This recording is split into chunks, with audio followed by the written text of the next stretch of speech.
السلام علیکم ورحمۃ اللہ وبرکاتہ۔ آج ہم سورۃ النساء کی آیت نمبر 23 سے 25 تک کی آیات کا مطالعہ کریں گے۔ اعوذ باللہ من الشیطان الرجیم، بسم اللہ الرحمن الرحیم۔ حرمت حرام کر دی گئیں، علیکم تم پر، امہاتکم تمہاری مائیں، وبناتکم اور تمہاری بیٹیاں، واخواتکم اور تمہاری بہنیں، وعماتکم اور تمہاری پھوپھیاں، وخالاتکم اور تمہاری خالائیں، وبنات الاخی اور بھائی کی بیٹیاں، وبنات الاختی اور بہن کی بیٹیاں، وامہاتکم اللاتی اور مائیں تمہاری وہ جنہوں نے ارضعنکم دودھ پلایا تمہیں، واخواتکم اور تمہاری بہنیں من الرضاعۃ رضاعت سے، وامہات اور مائیں نسائکم تمہاری بیویوں کی، وربائکم اللاتی اور تمہاری بیویوں کی بیٹیاں، اللاتی وہ جو فی حجورکم تمہارے گودوں میں ہیں، من نسائکم تمہاری بیویوں میں سے،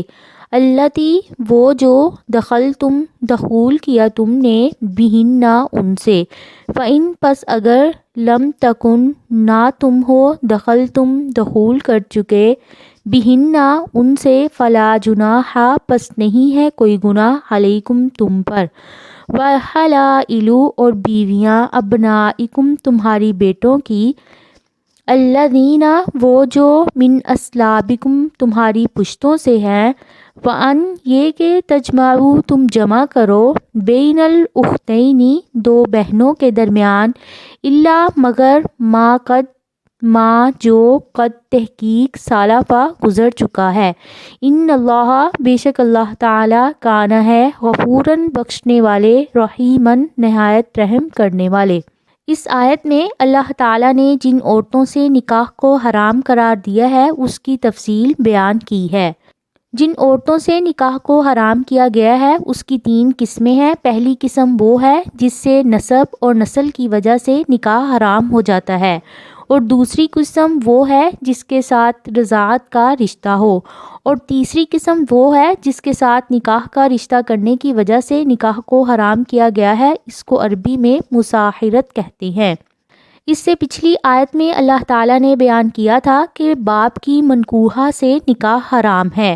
اب یہاں نسب کے 7 حرام رشتوں کا ذکر ہے۔ ماں اس کے حکم میں نانی اور دادی اوپر تک، مثلاً پردادی پرنانی شامل ہیں۔ بیٹی اس کے حکم میں پوتی اور نواسی نیچے تک آ جاتی ہیں۔ نمبر 3 بہن، سگی ہو یا الاتی ہو یا اخیافی ہو، بہرحال حرام ہے۔ چوتھی پھوپھی، اس میں دادی کی بہن ہو یا نانا کی بہن داخل ہوں۔ 5ویں خالہ، یہ لفظ ماں، نانی اور دادی سب کی بہنوں کو شامل ہے۔ 6 اور 7ویں بھتیجی اور بانجی کے حکم میں ان کی بیٹیاں نیچے تک آ جاتی ہیں۔ وَأُمَّهَاتُكُمُ اللَّاتِي یعنی حدیث کی روح سے وہ 7 رشتے جو نسب سے حرام ہیں، دودھ سے بھی حرام ہیں۔ قرآن مجید نے دودھ پینے کی حرمت کا سبب قرار دیا ہے، یہ وضاحت نہیں فرمائی کہ کم از کم کتنی دفعہ دودھ پیا ہو۔ صحیح مسلم میں ہے، حضرت عائشہ سے مروی ہے، رسول اللہ صلی اللہ علیہ وسلم نے فرمایا 1 یا 2 دفعہ دودھ پینا حرمت کا باعث نہیں ہوتا ہے۔ یاد رہے یہ دودھ پلانا اسی وقت معتبر ہوگا جب دودھ پلانے کی مدت یعنی 2 سال کے اندر ہو۔ سورۃ بقرہ آیت نمبر 223 کو دیکھ لیجئے۔ وَأُمَّهَاتُ نِسَائِكُمْ بیوی کی ماں یعنی ساس بھی حرام ہے۔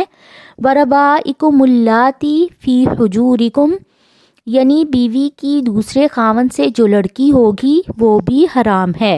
حلائل ابنائکم یعنی سلبی بیٹوں کی بیویاں، نہ کہ منہ بولے بیٹوں کی بیویاں، یہ بھی حرام ہیں۔ وَأَن تَجْمَعُوا بَيْنَ الْأُخْتَيْنِ اس میں بتایا کہ 2 بہنوں کو سلبی ہوں یا رضاعی ہوں ایک وقت میں نکاح میں جمع کرنا حرام ہے۔ قرآن مجید میں صرف 2 بہنوں کو جمع کرنا منع ہے۔ رسول اللہ صلی اللہ علیہ وسلم نے فرمایا پھوپھی، بھتیجی اور خالہ بھانجی کو ایک نکاح میں جمع نہیں کیا جائے گا۔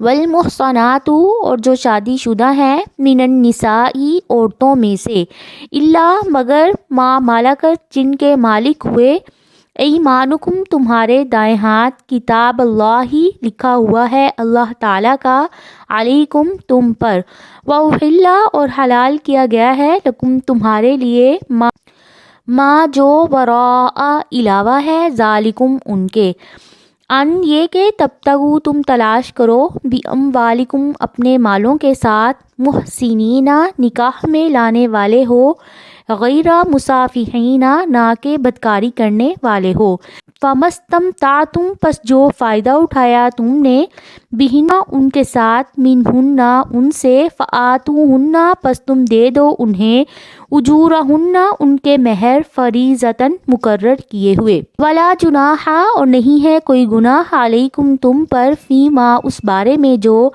تراضیتم تم باہمی رضامندی سے کرو بھی جس پر عادل فریضہ مہر مقرر کرنے کے بعد ان اللہ بے شک اللہ تعالیٰ کانا ہے علیماً بہت علم والے حکیماً بہت حکمت والے۔ علماء نے لکھا ہے کہ دو بہنوں کو جمع کرنا صرف نکاح ہی میں نہیں بلکہ ایک مالک کی لونڈیاں ہوں تب بھی ان دونوں سے صحبت کرنا حرام ہے۔ اب یہاں پہ فرمایا ہے کہ جن عورتوں کے شوہر موجود ہیں ان سے نکاح بھی حرام ہے۔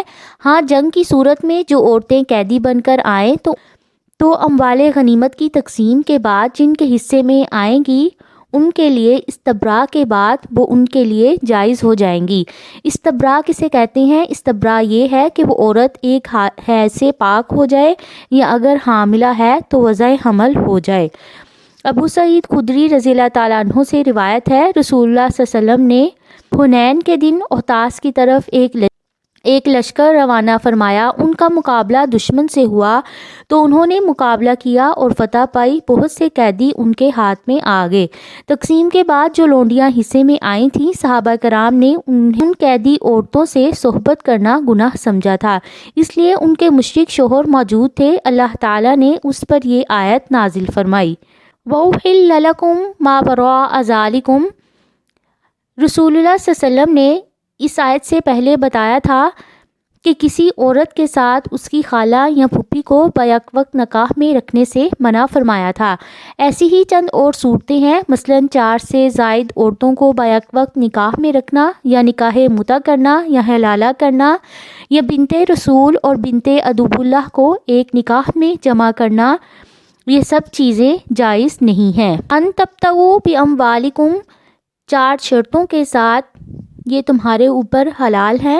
سب سے پہلی یہ کہ دونوں طرف سے ایجاب و قبول ہو، دوسری یہ کہ مال یعنی مہر دینا قبول کرو، تیسری یہ کہ عورتوں کو دائمی قبضے میں لانا غرض ہو نہ کہ مستی نکالنا، چوتھی یہ کہ چھپی یاری نہ ہو، مراد لوگ نکاح کے شاہد ہوں، کم سے کم 2 مرد یا 1 مرد اور 2 عورتیں شامل ہیں۔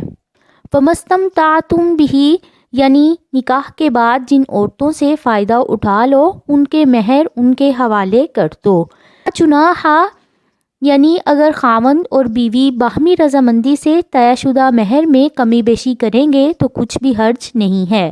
وَمَن لَّمْ يَسْتَطِعْ اور جو کوئی نہیں طاقت رکھتا منکم تم میں سے طولاً مال کی ان ینکحا یہ کہ وہ نکاح کرے المحصنات آزاد عورتوں سے المؤمناتی جو مؤمنہ ہو فمما ملکت ایمانکم پس جن کے مالک ہوئے تمہارے دائیں ہاتھ من فتیاتکم تمہاری لونڈیوں میں سے المؤمناتی جو مؤمنہ ہیں واللہ اور اللہ تعالیٰ اعلم زیادہ جانتے ہیں بایمانکم تمہارے ایمان کو بعضکم تمہارے بعض کے من بعضن بعض میں سے فانکحوہن پس تم نکاح کر لو ان سے باذن اہلہن ان کے مالکوں کی اجازت سے وآتوہن اور تم دو انہیں اجورہن ان کے مہر بالمعروف اچھے طریقے سے محصنات نکاح میں محفوظ ہونے والیاں ہوں غیر مسافحات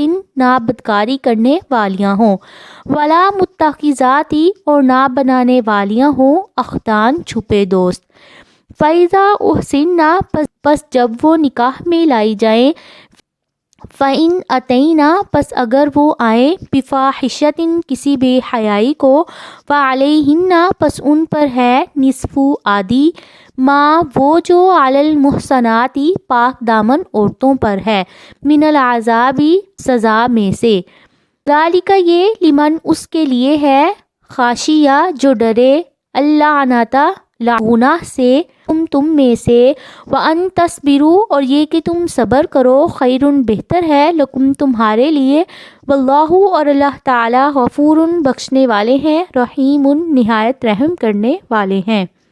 اگر کسی شخص کی مالی حالت اس امر کی اجازت نہیں دیتی ہے کہ آزاد مسلمان عورتوں سے نکاح کرے تو کسی دوسرے مسلمان کی لونڈی سے نکاح کر لے بشرط یہ کہ وہ مسلمان لونڈی ہو۔ فَانكِحُوهُنَّ بِإِذْنِ أَهْلِهِنَّ جیسے آزاد مسلمان عورت سے نکاح کے لیے ولی کی اجازت ضروری ہے اسی طرح لونڈی سے نکاح کے لیے بھی اس کے مالک کی اجازت ضروری ہے۔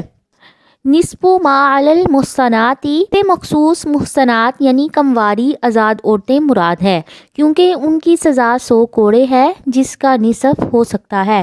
شادی شدہ آزاد عورتوں کی سزا رجم ہے اس کا نصف نہیں ہو سکتا، یعنی لونڈیاں اگر شادی شدہ ہونے کے بعد زنا کریں گی تو انہیں کمواری آزاد عورتوں کی سزا سے نصف سزا دی جائے گی جو 50 کوڑے ہے۔ تھی آج کی آیات جن کا ہم نے مطالعہ کیا۔